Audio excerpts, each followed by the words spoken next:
Välkomna till Think and Drink, kanalen med onödigt vetande om drinkar. Dags för Last Word då alltså. Det här är en riktig godisbit till drink. Som jag inte ens tänker låtsas att jag inte druckit innan när jag ska sätta betyg. Vi har här en skakad gindrink med 2 likörer och limejuice i lika proportioner.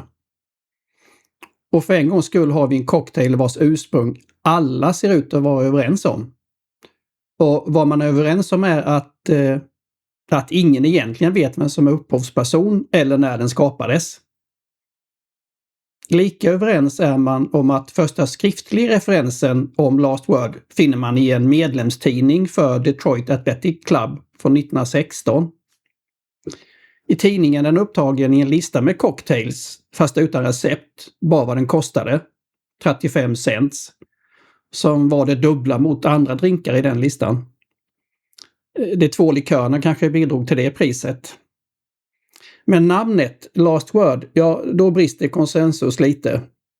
Jag har en källa, Ted Saucier, som även han placerar drinkens ursprung hos Detroit Athletic Club, men går ett steg längre och anger Frank Fogerty som namngivare av drinken. Fogerty var en komiker, skådespelare och sångare som när han uppträdde ofta brukade inleda sitt framträdande med en sång och sen avslutade hela med en monolog uppläsning. Last Word alltså. Vi vet att Fogerty besökte klubben i december 1916, men då fanns drinken ju redan i klubbens medlemstidning, så hans koppling till dess skapande känns rätt spekulativt. Kontroversiellt. Inte för att jag vill slå ner på Ted Saucier, han är en viktig figur inom dryckeskulturen. I hans bok Bottoms Up, som hör hemma i allas bibliotek, har han över 200 drinkar nedtecknade och som därmed hindras från att falla i glömska. Boken innehåller även flera bilder av amerikanska konstnärer som är både konstnärliga och lite vågade. Så till drinken då.